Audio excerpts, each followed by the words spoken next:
Hey guys, Mike here with Marmalade Outdoors, and I called this video the top 10 must-haves if you want to start living in your car or van. And I have now I'm in almost 3 years in my car now, and so I think I have a lot of experience. I'm a little unusual because if you haven't followed me before and you're new to me, um, I just came off a over 4,000 mile road trip, and last year over 5,000, but I do not live on the road. I don't travel full time, which I hope to do soon. I live in the San Diego area, and I live in my car in the area I work. I work 2 different jobs, sometimes 3. And so, but I live in my car, and I go through the whole thing like everybody else. It's just, I think when you're on the road and you have, like I don't have the unknown, I know where to park, I have my whole routine down. But I want to help you guys with what I've learned. And the first one, number one, is some kind of power source. Now, because I am in my car and I go to work and I can use local coffee shops, I charge up my stuff a lot. But you do want a charging or kind of a way to power up and charge up all your items and devices and be able to run things. Because I am a backpacker, I already have a lot of batteries, and this is essentially what I use. This to me is really easy. I brought a few of the batteries I have. This is an Anker 20,000 milliamp battery. This is the main one I use when I'm backpacking. It's the thinnest and lightest one. It's by Nightcore. It's a 10,000 milliamp. And this is also an Anker 10,000 milliamp. It's an older one. You can see they're a little bit different. This one's a little bit taller, but much thinner. So this is lighter weight-wise. It's surrounded in graphite. So when I backpack, every ounce matters. So I can bring a couple of these and I can charge up everything. So this is what I charge up every day. Also, one of the things I do, at least right now in my life, is DoorDash. And I can just plug things in like my phone and everything. I have headlamps and batteries and just charge everything up while I'm doing DoorDash, so it's easy. I know it's harder if you're on the road and you're just somewhere remote sitting there. You're not going to run your car and waste gas or the battery on your car to charge up things. So this is a good easy way to do it. If you have a whole bunch of these and you say you're on the road and you go into a library or a coffee shop, you can charge these things up, and then at least you don't just count on one. The other thing that I plan on doing soon, and I think most people on the road do, is having a larger battery power source and something like a Jackery. I'll try to show a picture somewhere here so you know what I'm talking about. They have a lot of brands. I don't know there's one better brand than the other. You guys in the comments can tell me what you like the best. I mentioned one time that I like Jackery, and I got comments about all the other things that are good and how this is better than that. So I think I'm sure there's some that are the top ones, and I will do some research before buying one. Might be like what I can get on sale too, but that will help me. I don't really need a big one, but if you're on the road and you're running, you want to even do something like a coffee machine, or you want to, I don't know, run different things, then this bigger battery will help. I am gonna hopefully get out of DoorDash and be doing a different business where I need the power source. So once I get closer to needing that, I'll probably just buy one, and if I get one, I'll do maybe a review on it. So yeah, so the other thing you can do is, if you're on the road, is a lot of these, of course, when you get the bigger power sources, you can plug them in the wall, of course, and charge them up. A lot of them have a lighter accessory, so you can just plug it in while you're driving, and maybe you're on a road trip and you can charge that battery source. And another great way, if you know you're going to be off the grid or in BLM land for a long period of time and you're not going to have a way to run your battery or run your car to charge things, is get some large solar panels and just put them out. A lot of people, already with vans and bigger rigs already have solar panels attached to their car, but you can have big 100 watt or larger solar panels, fold them out, and hopefully you have a little bit of sun or light, and you can charge up things that way too. Number 2 is a way to carry water. So this is a standard 1 gallon jug. This is the easy way to do it. Right now, this is actually how I'm doing. I'll carry 1 or 2 of these. I hike a lot, so not only do I want it for just drinking every day, and making coffee, but I may get to a trailhead and need 3 or 4 liters, or going on a backpacking trip. So I want to have enough water at least to get through that. I also think about the worst case scenario. If you're on the road and you ever break down, carry enough water so that, if you're stuck there or you have to hike a long ways out, or you're stranded or something, you have enough water for quite a bit of time.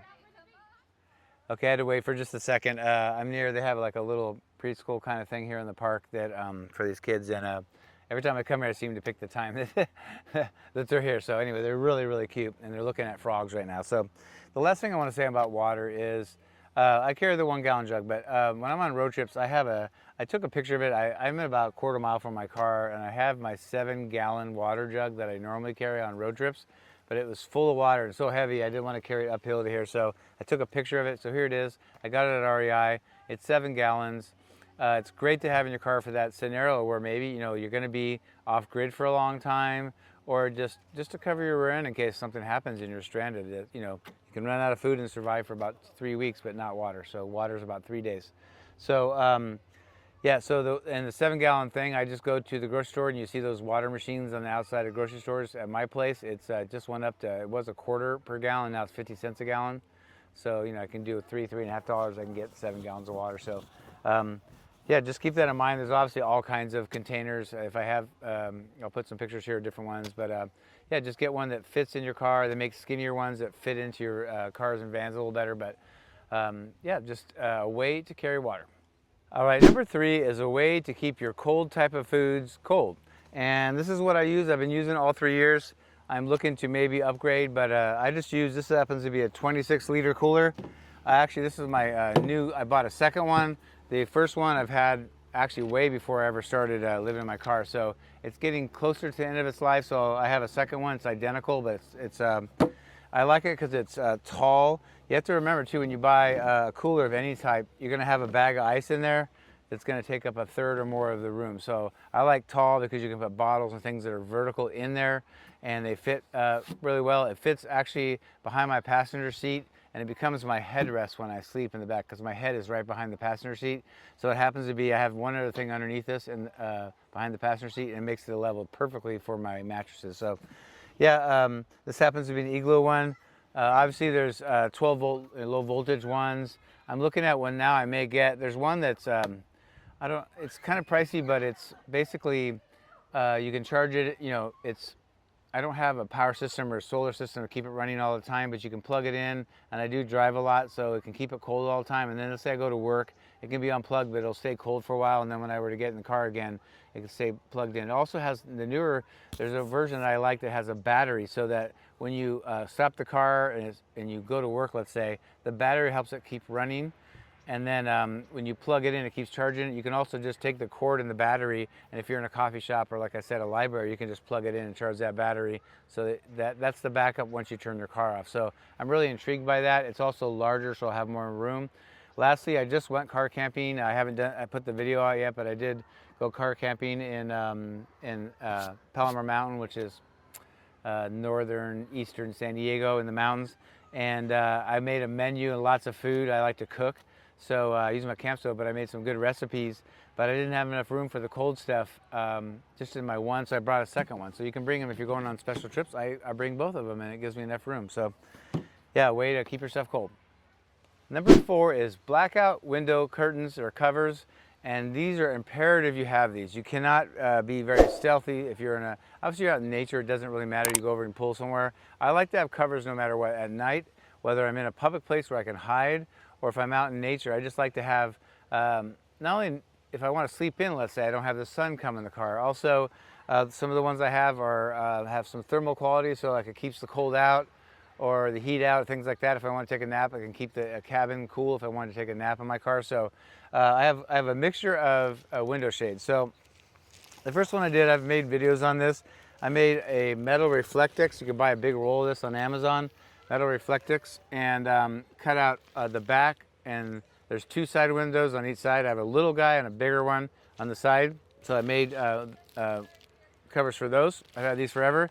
What I do is to make them black. Some people paint them. I took black, but also flat, not shiny duct tape, because at night the shine will come right through the window. So you don't want to have it like this at night, because then people can see it's reflecting through the window and they can tell you're in there. I have black, so it's like blacked out, and I have flat color, not shiny. So yeah, and I even have the L for, this goes on the side, left side, or the right. If it doesn't have an L, then it's the right side. But yeah, so I have that kind. And then I bought a set that's 3 pieces for the front window, which I use a lot anyway, just in everyday life. And then like if I'm hiking and stuff, and then the 2 front side windows. So you have this one, which is typical. This is your front one. In the day when it's sunny, you use the shiny side. At night, I make it blacked out like that. What's nice about this, this folds up, of course, and you've seen these a million times, like that. So it also came with this. well, this is not behaving right now. So, and it also came with it is the 2 side windows, and I ordered them for, these are made for the Ford Bronco 2022 year I have. So these go in the window. I don't use them a lot. I'm gonna be honest, when I sleep at night where I sleep, I have the front window, and it helps from headlights coming in. They're driving on the street. I sleep in a residential area, and then I have this all the side and the back, but I keep the 2 front window sides open just so it looks like a normal car. I think if you black them all out in the neighborhood, it looks really suspicious. So I have these.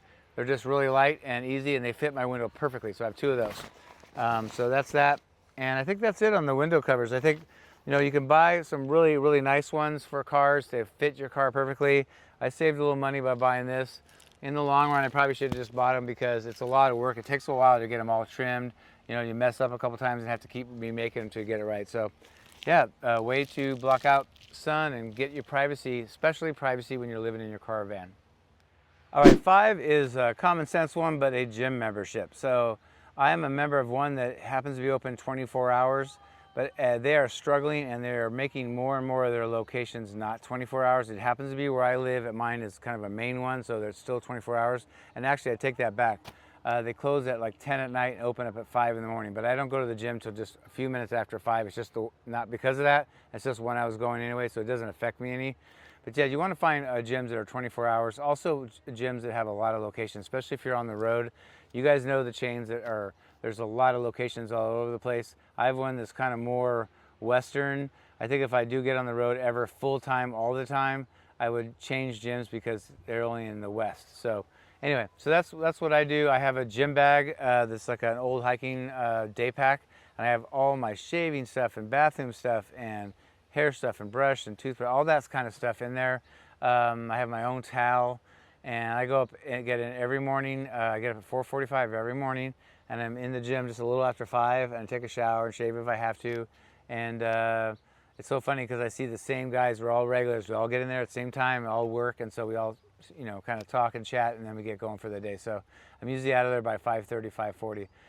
So just keep that in mind. I think it's really important, of course. There's other places obviously on the road. That's another video I can do, but you know, places to shower like road stops, you know, and I've been to a lot of towns where you can just pay like an RV park or different places and you can get a shower even if you're not staying there. So there's always ways to do it, especially if you're in town. You can Google it and find places. So yeah, just make sure you have a gym membership if you are on the road. It really, really helps.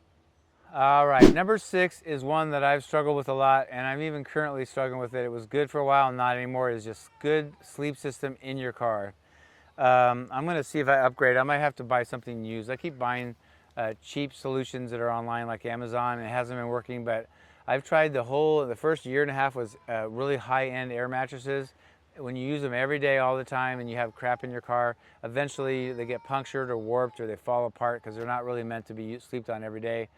So I've had to return all those, and then now I'm on I have multiple series of supposed memory foam, and it turns out it's not memory foam, it's just foam. So what happens is I have I think a 2.5, I have like a 3-inch one and a 2-inch one. So that's theoretically 5 inches of foam. When I have just one, because I'm a big guy and I sleep on my sides, my hips bottom out on the hard ground, so I can't sleep. So I got 2, and that really worked when they're brand new, but it turns out they're not memory foam. They completely lied. Yeah, after I get off them, they puff up a little bit, but they're not the good, dense quality memory foam. So now it's like I lay on it, and within 30 seconds, they're kind of both pancaked and flat, so it's not very comfortable. So I got to get a solution for that. I have a friend that sent me a link about something that I may be able to find just on like a marketplace, you know, on Facebook or something, buy something used, but find something that works for you. I happen to be a single person in the car. I don't know if there's 2 of you or in a van, things like that. Like a van, you have more room. You can put like a proper mattress in there. But yeah, I will show you a picture if I remember up here somewhere of my system. I have stuff in the car now, so I'm going to do it afterwards, but I'll try to superimpose it in here and show you what I'm doing just to give you an idea. I like that they're not solid because I can roll them up and get them out of the way. If I have my car worked on, I can pull them out of there and put them in a new SUV while I'm waiting to get my car back so I have a place to sleep and all that. So it's really easy and portable. A thicker, heavier duty, like proper mattress might be hard to move around if you have to leave and move it out of the car. So keep that in mind too. Okay, so number 7 is a way to store your extra clothes, dry foods and goods and things like that. There's a million ways to do it. I feel like when you are setting up for this lifestyle, you should let the car or van dictate, go backwards. Don't just say, I want these bins because they're cool, I want that. You've got to measure and look at your space, figure out, well, where's my bed? How much extra room do I have? This clearance and the height if it's a car, that kind of stuff. Cars are not usually square, they're rounded, so you only can fit things in so many places. So I think you should you have ideas of what you want to do, but I think you should go backwards and just look at your space and then decide what you want to do. That's my opinion. But I bought really big, cheap plastic bins at Target, and they were good for a while. I got them clear so I could see in and say, okay, well, that's what I need, or this is where because if they're all the same, it's hard to know. It's like having cardboard boxes. You don't know what's in what. So I did that for a while, but when I had containers on top of each other, it was cheap plastic. They started to crack and break the lids because of the weight on it. And so I ended up just investing in really heavy duty and more expensive, but it wasn't crazy expensive, but hardcore storage bin. And here's a picture. I took a picture at my car of one of them. This is one of the smaller ones. It's probably like, like this size, about that wide. But I also have a red one that I don't have a picture of, but it's bigger. I'll see if I can find one online, but a bigger one. And so I had room to put a really big one and then a bunch of the smaller yellow ones. The big one was red. But I've kind of gravitated away from that. I do have one yellow one in my car now, but because I live near my storage unit where everything is, I kind of just grab things. If I know that I need some work clothes or I'm going to go on a trip or I need, things like that, I'll just pull the clothes I need that I have organized in my storage and just keep it in the car in a couple of bins. So keep that in mind. People are doing handmade stuff now, I should think about that actually, but doing plywood for the bed, and then you can store stuff underneath it and building shelving or cubes and things like that. So that's something else you could do to custom fit it to your car. Yeah, so be super creative. Even if you have an IKEA near you, go there. I've gotten a lot of stuff on my car there too. So just be creative and maybe watch a lot of YouTube videos on how to dial in your car as well. Okay, number 8 is having an emergency way of going to the bathroom. I'm lucky as a guy, I can carry a pee bottle around and pee and I don't have to keep going into places, but if nature calls and you have to go number 2, what are you gonna do? And that rhymed. That was kind of corny, but that rhymed. But you could do a couple things. Now, I took a picture where I work of one of these. I think it's a Lugaloo or Lugabaloo, I forget. You'll see it on the label here. I'll put it in the picture here. You can do one of these. It's a 5-gallon, basically like paint bucket, and it comes with a toilet lid. They also sell bags that go for that, and you don't want super cheap thin bags because if you go pee or poop in it, it can leak through, so you want heavy duty bags. But you can find bags that are heavy duty that maybe are cheaper, but they do sell them to fit there. You put them on the edge of the bucket, put the lid down, it holds it in place. And that way you never actually soil or get the bucket dirty. And you can use the bucket in your car or van to keep things in until you have to go. And not just the bags, but other things. So that's one way to do it. Because I'm not I just haven't needed that. I found that I live in the area, I just can go into a store or a restaurant if I need to go to the bathroom.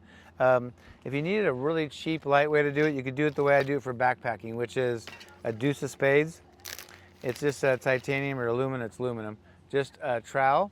You want to follow and leave no trace practices, but if you have to go and nature's calling and you're out in nature, go. It's especially if there's nobody around. The rules are to try to dig a 6 to 8 inch cat hole and wide and deep. Dig that out. Sometimes it's a little difficult if the ground's rooty or rocky, but you have one of these. I carry some of these. This is for backpacking, but I carry these paper towels here. And they're great. You just put a couple drops of moisture on there. They become basically a wet wipe, and you can clean it with that. It's good for cleaning your body, and so you could carry some of those. And that would be a very light, easy way to have an emergency kit. Obviously, you're in the city or public areas, you can't be digging a cat hole in some guy's front yard. So, you have to think about, well, where are you normally traveling depending on your lifestyle?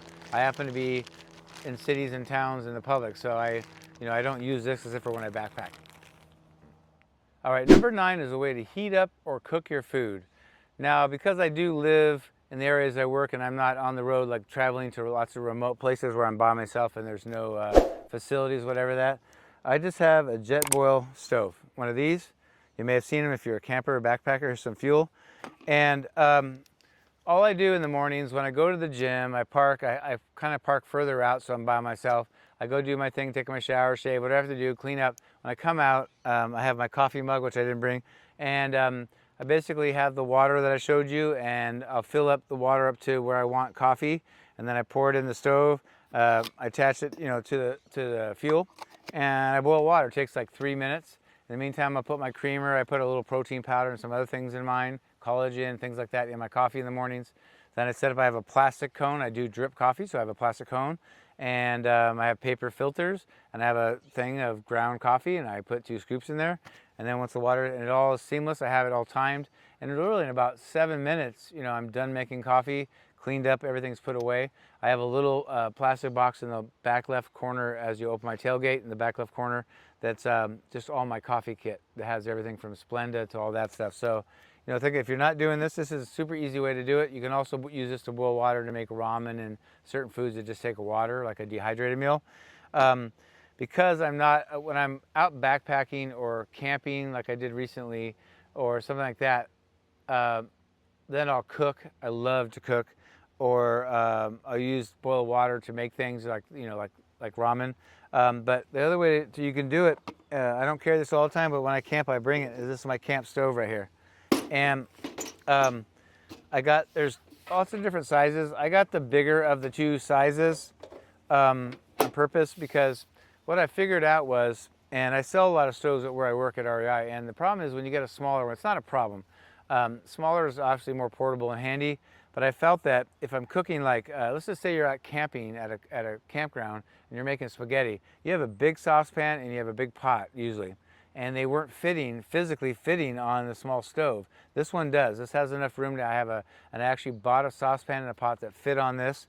I think I bought it at Walmart, and I have a car camping kit and a couple bins, and all my car camping stuff's in there, so I don't have to go search for it. So when I go camping, I just grab them and I know I'm golden. So if you do this route, just make sure you get pots and pans that will fit on there, or maybe the other way around. If you already have the pots and pans, then get the stove that fits you right. All right, the shade is now on my face, so I'm glad this is the last one, number 10. And this is kind of a general one, but a way to stay connected if you're living on the road and you're starting this lifestyle. And that means, obviously a lot of places you go, you're going to have a few bars, and the service is getting stronger and stronger. There's more towers, so it's getting a little better, but you still, especially if you go into remote places or BLM land or valleys deep in backwoods, things like that, there's no service. So one of the ways you can stay connected, and this is an expensive one, but it's getting more reasonable, is maybe it's something like Starlink. I don't know if you have, but I've been exposed to Starlink 3 or 4 times now, different places, and I've had good and bad experiences with it. But in places where you have no service, I'd rather have 2 bars and have a little bit ability to text and have some way of reaching out. So I think it's something to think about. Obviously on the road, especially if you do YouTube like I do, or you're doing any social media more than just wanting to reach out and say hi to relatives. You're going to hit up some coffee shops. A lot of people do go in the back country, or they go in BLM land and they spend a week there and they film and they do that and they edit, but then they don't worry about the uploading until they get into town. So yeah, coffee shops. I'm just starting to utilize libraries again. My friend Michelle suggested it. I haven't been to the library in forever. So not only am I getting some, audio books, but I went there the other day and it was very peaceful. You're supposed to be quiet. They had big overstuffed chairs, and I really quite enjoyed it. And they have Wi-Fi and you can charge things. So keep that in mind. There's libraries everywhere. All right, guys, those are the 10 must-haves to start living in your car or van. I hope that was helpful. Of course, there's lots more. I don't want to make this video as long enough as it is. I could give you 30. But I'm giving you kind of main ones you kind of need to think about. I'm sure you know a lot of these. If you're already living on the road, But this is more for people that are thinking about it. The world's getting more and more expensive, especially where I live. And people are just going, screw it. Even with people with really good jobs, they're just like, I'd rather, instead of having this outrageous rent, I'd rather just live in the car and put the money towards savings, or saving for a house or something like that. So it's something to think about. I definitely think geographic, your locale matters. Because I happen to live in San Diego where the weather's good. I mean, it's middle of October, so it's starting to turn. It rained really heavy yesterday, and it's getting colder, but our cold is different than if you live in Minnesota or the East Coast. So obviously living in your car or van is more problematic in some of the other areas, so take that into account. But I hope this helped. As always, if you haven't already, I think only 10% of my viewers are subscribers, so please consider subscribing. It's free. It really helps my channel and reaching out to more people. Hit the like button. That helps more than anything. If you hit the like button, if you enjoyed this, and hit the notification bell if you want to be notified every time I have more of these videos. If you have more ideas, if you have more things you might need to start living in your car, put those down, because I know people read the comments. And then if you have an idea for more car life videos, I'm also a backpacker, hiker, all kinds of things. If you have some ideas for videos you think you'd like to see, or you think other people would like to see, let me know, drop them down, and if it's good, I'll make it. And I'll give you credit. So that's it for now. Thanks for watching, appreciate it, and we'll see you down the road.